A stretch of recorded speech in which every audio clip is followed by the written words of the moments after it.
Volume 1, Chapters 2 and 3. Today we will be reading Volume 1, Chapter 4. I'm gonna take a little drink of my juice before we get started.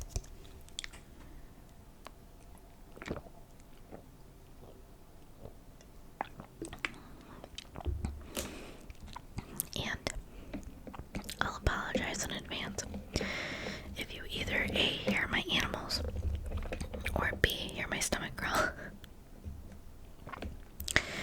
My cat is in the craft room with me, and he has a tendency of getting into things while I'm trying to film, as he currently is trying to get into a bag full of decorations. Also, I haven't eaten lunch yet, and that's why my stomach would be growling. Anyway, so like I said, we will be reading Chapter 4 in Frankenstein by Mary Shelley.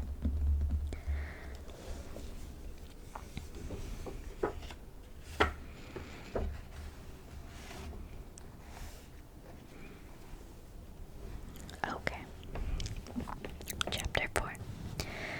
From this day, natural philosophy, and particularly chemistry, in the most comprehensive sense of the term, became nearly my sole occupation. I read with ardor those works so full of genius and discrimination, which modern inquirers have written on these subjects. I attended the lectures and cultivated the acquaintance of the men of science of the university, and I found even in M. Krempe a great deal of sound sense and real information combined, it is true, with a repulsive physiognomy. Wow, I can't pronounce that. And manners, but not on that account the less valuable. In M. Waldman I found a true friend. His gentleness was never tinged by dogmatism, and his instructions were given with an air of frankness and good nature that banished every idea of pedantry. In 1,000 ways he smoothed for me the path of knowledge, and made the most abstruse inquiries clear and facile to my apprehension. My application was at first fluctuating and uncertain. It gained strength as I proceeded, and soon became so ardent and eager that the stars often disappeared in the light of morning, whilst I was yet engaged in my laboratory. As I applied so closely, it may be easily conceived that my progress was rapid. My ardor was indeed the astonishment of the students, and my proficiency that of the masters. Professor Krempe often asked me, with a sly smile, how Cornelius Agrippa went on, whilst M. Waldman expressed the most heartfelt exultation in my progress. 2 years passed in this manner, during which I paid no visit to Geneva, but was engaged heart and soul in the pursuit of some discoveries which I hoped to make. None but those who have experienced them can conceive of the enticements of science. In other studies you go as far as others have gone before you, and there is nothing more to know. But in a scientific pursuit there is continual food for discovery and wonder. A mind of moderate capacity, which closely pursues one study, must infallibly arrive at great proficiency in that study, and I, who continually sought the attainment of one object of pursuit and was solely wrapped up in this, improved so rapidly that at the end of 2 years I made some discoveries in the improvement of some chemical instruments, which procured me great esteem and admiration at the university. When I had arrived at this point, and had become as well acquainted with the theory and practice of natural philosophy as depended on the lesson of any of the professors at Ingolstadt, my residence there being no longer conducive to my improvements, I thought of returning to my friends in my native town, when an incident happened that protracted my stay.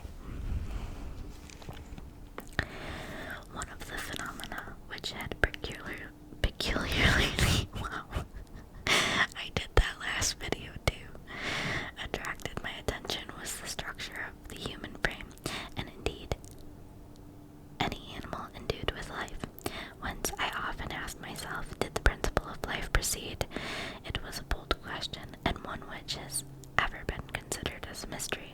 Yet, with how many things are we upon the brink of becoming acquainted, if cowardice or carelessness did not restrain our inquiries? I revolved these circumstances in my mind, and determined thenceforth to apply myself more particularly to those branches of natural philosophy which relate to physiology. Unless I had been animated by an almost supernatural enthusiasm, my application to this study would have been irksome and almost intolerable. To examine the causes of life, we must first have recourse to death. I became acquainted with the science of anatomy, but this was not sufficient. I must also observe the natural decay and corruption of the human body. In my education, my father had taken the greatest precautions that my mind should be impressed with no supernatural horrors. I do not ever remember to have trembled at a tale of superstition, or to have feared the apparition of a spirit. Darkness had no effect upon my fancy, and a churchyard was to me merely the receptacle of bodies deprived of life, which, from being the seat of beauty and strength, had become food for the worm. Now I was led to examine the cause and progress of this decay, and forced to spend days and nights in vaults and carnal houses.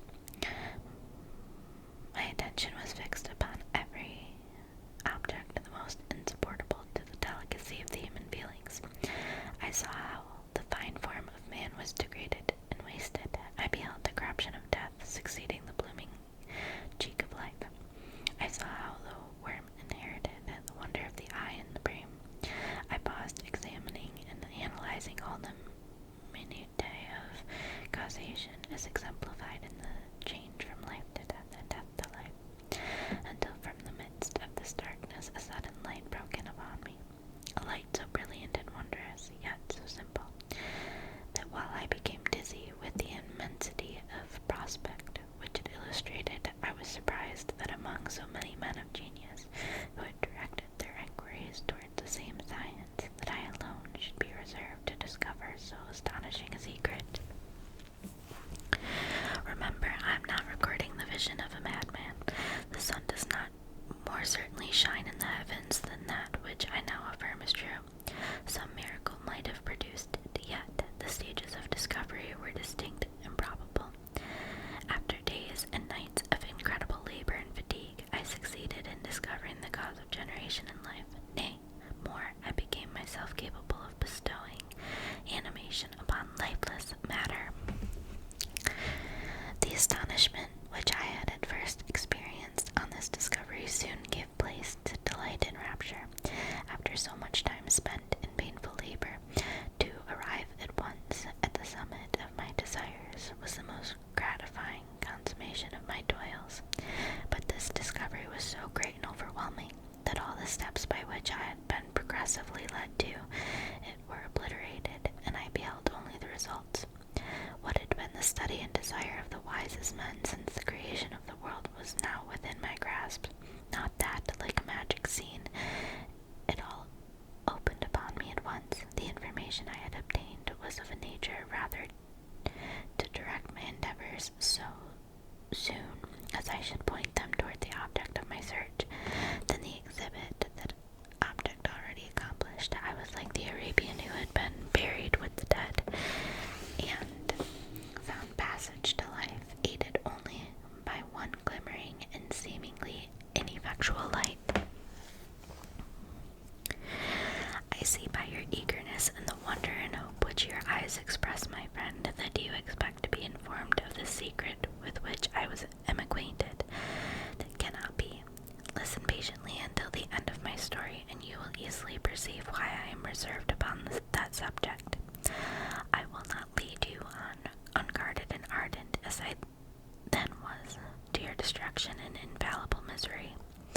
Learn from me, if not by my precepts, at least by my example, how dangerous is the acquirement of knowledge, and how much happier that man is who believes his native town to be the world, than he who aspires to become greater than his nature will allow.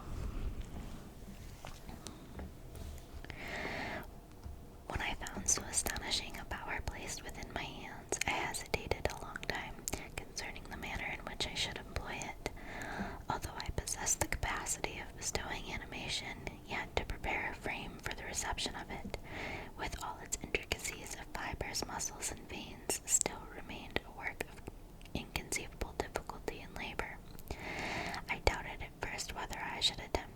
aspiration of being like myself or one of simpler organization, but my imagination was too much exalted by my first success to permit me to doubt of my ability to give life to an animal as complex and wonderful as man.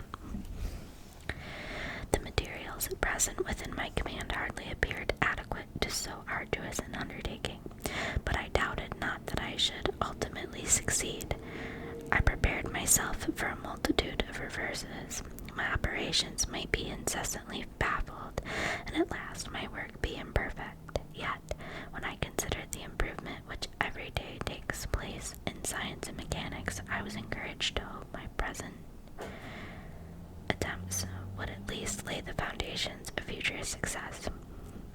Nor could I consider the magnitude and complexity of my plan as any argument of its impracticability. Wow, 1 second, guys.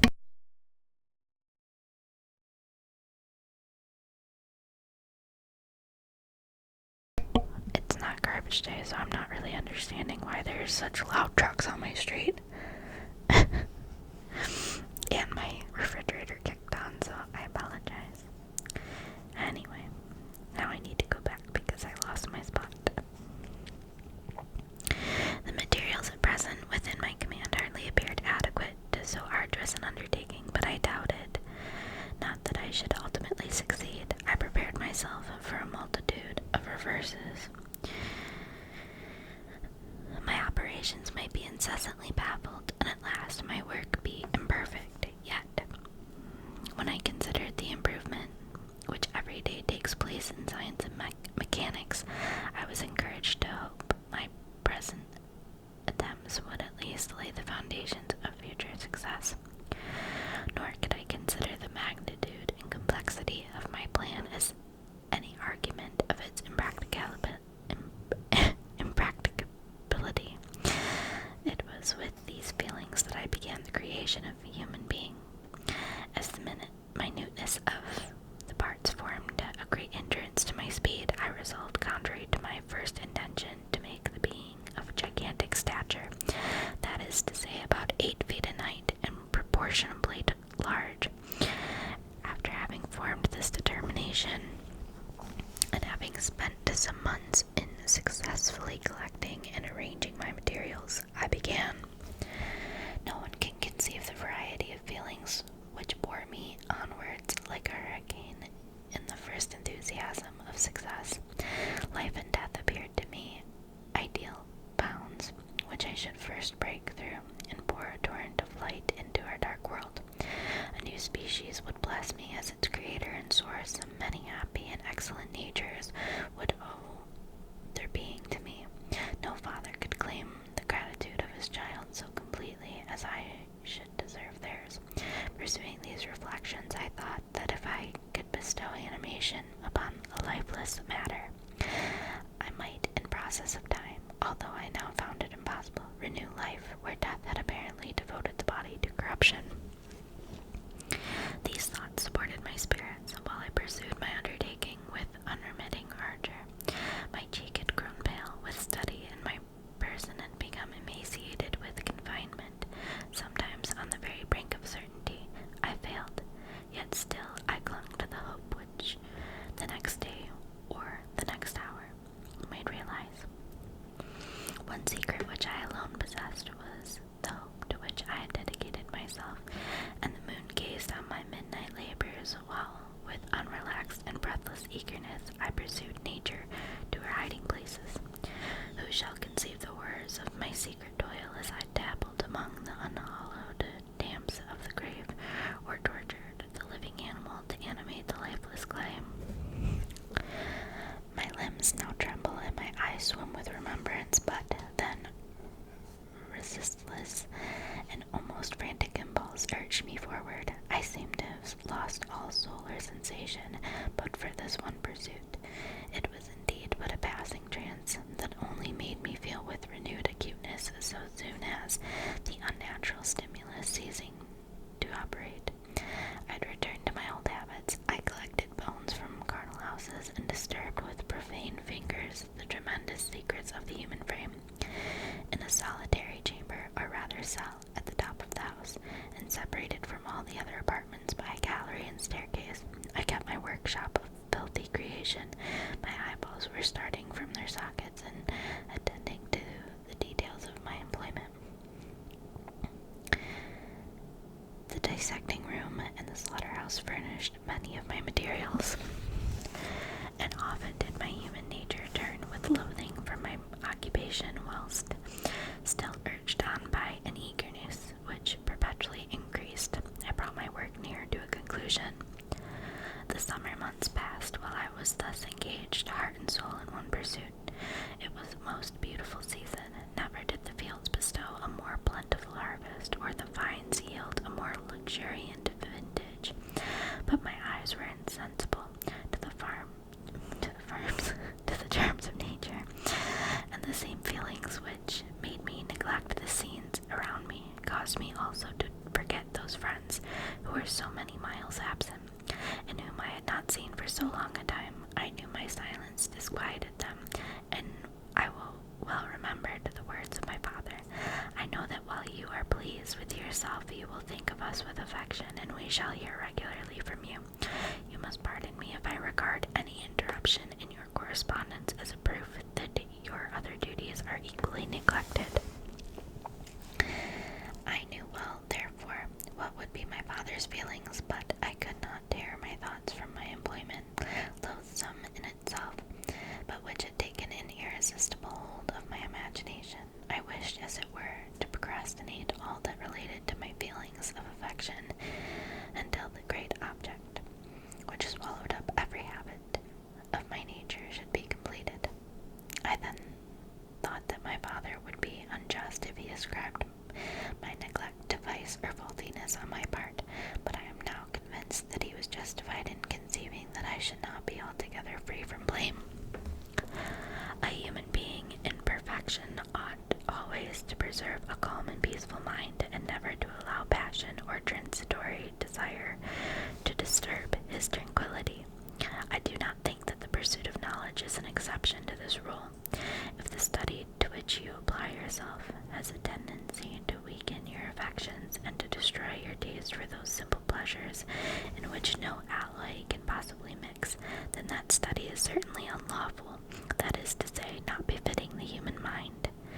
If this rule were always observed, if no man allowed any pursuit whatsoever to interfere with the tranquillity of its domestic affections, Greece had not been enslaved. Caesar would have spared his country. America would have been discovered more gradually, and the empires of Mexico and Peru had not been destroyed. But I forget that I am moralizing in the most interesting part of my tale, and your looks remind me to proceed. My father made no reproach in his letters, and only took notice of my silence by inquiring into my occupations more particularly than before. Winter, spring, and summer passed away during my labors, but I did not watch the blossom or the expanding leaves, sights which before always yielded me supreme delight, so deeply was I engrossed in my occupation. The leaves of that year had withered before my work drew to a close, and now every day showed me more plainly how well I had succeeded. But my enthusiasm was checked by my anxiety, and I appeared rather like one doomed by slavery to turmoil in the mines, or any other unwholesome trade, than an artist occupied by his favorite employment. Every night I was oppressed by a slower fever, and I became nervous to most painful degree. The fall of a leaf startled me, and I shunned my fellow creatures as if I had been guilty of a crime. Sometimes I grew alarmed at the wreck I perceived that I had become. The energy of my purpose alone sustained me. My labors would soon end, and I believed that exercise and amusement would then drive away incipient disease, and I promised myself both of these when my creation should be complete. Okay. So, I know this was a shorter video, but I hope you guys